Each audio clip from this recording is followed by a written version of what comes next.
सर्वप्रथम माँ शारदे के चरणों में मेरा सत सत नमन।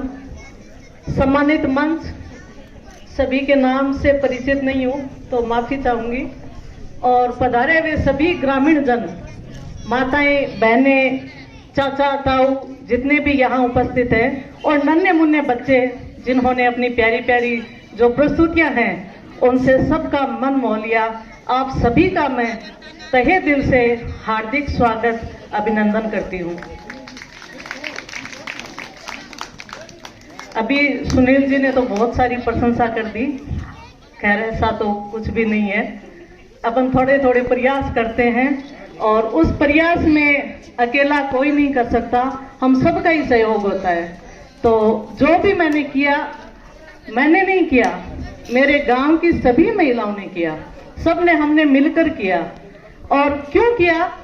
क्योंकि गांव में अभी इन्होंने शराबबंदी का जो अभी जिक्र किया, क्योंकि गांव में माहौल ऐसा था कि जो परचून की दुकानें हैं उन पे भी वो पब्बे मिलते थे, माल्टार, ढोला मारूर, पता नहीं क्या क्या, और सभी लोग बड़े चाव से उनको खरीद खरीद के पीते थे जैसे कोई शरबत हो।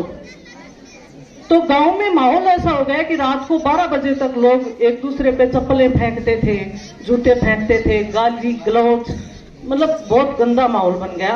वहां से औरतें अगर दिन में भी गुजरती थी तो वो आपस में चप्पलों से लड़ते थे और वो चप्पलें औरतों के लगती थी। तो उस माहौल को देख के मन में एक आक्रोश, एक गुस्सा पैदा हुआ कि हमारी महिलाएं बेचारी ये दिन भर काम करती हैं और ये शराबखोर, किस तरह का माहौल इन्होंने बना दिया है गांव में। तो उससे प्रेरित होकर हम सभी महिलाओं ने आक्रोश स्वरूप उसका विरोध शुरू किया, और वो विरोध शुरू करने के बाद लोगों का इतना सहयोग मिला। हालांकि जो शराब बेचते थे वो बच्चे भी हमारे साथ आए कि हाँ ये बिल्कुल गलत बात है। तो हमने जो अवैध शराब गांव में बिक रही थी परचून की दुकानों में टॉफियों की तरह, उसको हमने पूरी तरह से खत्म कर दिया। तो ये अपनी हिम्मत करने की जरूरत होती है। अपन गांव में घर में भी तो रोज महिलाएं लड़ती हैं, आपस में सास बहू लड़ती हैं, दोरानी जेठानी लड़ती हैं। उस लड़ाई को थोड़ा सा मॉडर्न बनाने की जरूरत है। अब सास बहू दोरानी जेठानी को नहीं लड़ना है, अब हमें लड़ाई तो लड़नी है लेकिन दूसरे तरीके की लड़नी है। अपने गांव में पानी नहीं आ रहा, अपने गांव में विभिन्न प्रकार की समस्याएं हैं। आज अपन जनप्रतिनिधि चुनते हैं, वो भी बड़ा घोटाला घपला करते हैं। तो हमें सजग रहना है अपने गांव के प्रति। ये नहीं कि हमें क्या करना, हमें क्या मतलब है, जो कर रहा है करने दो, ऐसा नहीं सोचना है। क्योंकि जो पैसा गांव में आता है वो हम सब का पैसा है। आज प्रतिनिधि कहते हैं ना, हमने ये करवा दिया, हमने वो करवा दिया, इन्होंने अपने घर से नहीं करवाया है।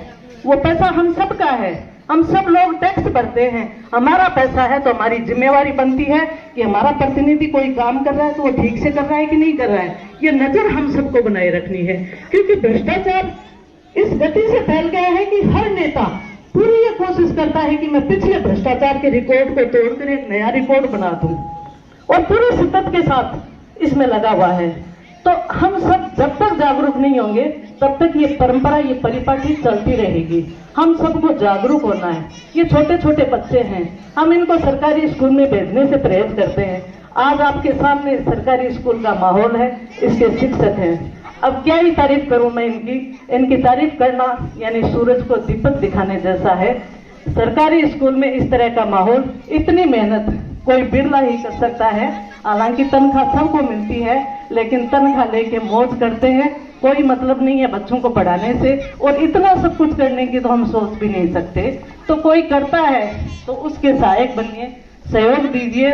और अभी कुछ मेरे ऐसे साथी यहाँ पर उपस्थित थे जिनको इन्होंने कहा कि भाई इन्होंने अपना तन से सहयोग दिया। मैं कहती हूँ अगर एक्चुअल में कोई सहयोग है तो वो तन और मन से दिया हुआ सहयोग है। 2 पैसे का सहयोग तो जिसके पास 4 पैसे हैं वो कोई भी दे सकता है, लेकिन तन और मन का सहयोग देना सबसे बड़ी बात है साथियों। तो जिन्होंने अपने तन और मन से इस विद्यालय में मेहनत की, उनका मैं तहे दिल से शुक्रिया अदा करती हूँ। ज्यादा कुछ नहीं कहना चाहती हूँ, काफी लंबी हमारी अतिथियों की पंक्ति है, तो सभी को मौका मिलना चाहिए। बहुत बहुत आभार, धन्यवाद। धन्यवाद गायत्री जी। अब मैं आमंत्रित करना चाहूंगा विशेष आग्रह से इस विद्यालय में पधारे और वर्तमान में राजगढ़ में निवासी और शिक्षा विभाग से सेवानिवृत्त जो शिक्षा विभाग की रग रग से वाकिफ हैं और अच्छे वक्ता हैं, रामजी लाल जी ख्यालिया, निवेदन करना चाहूँगा कि वो आए और हमें प्रोत्साहित करने के लिए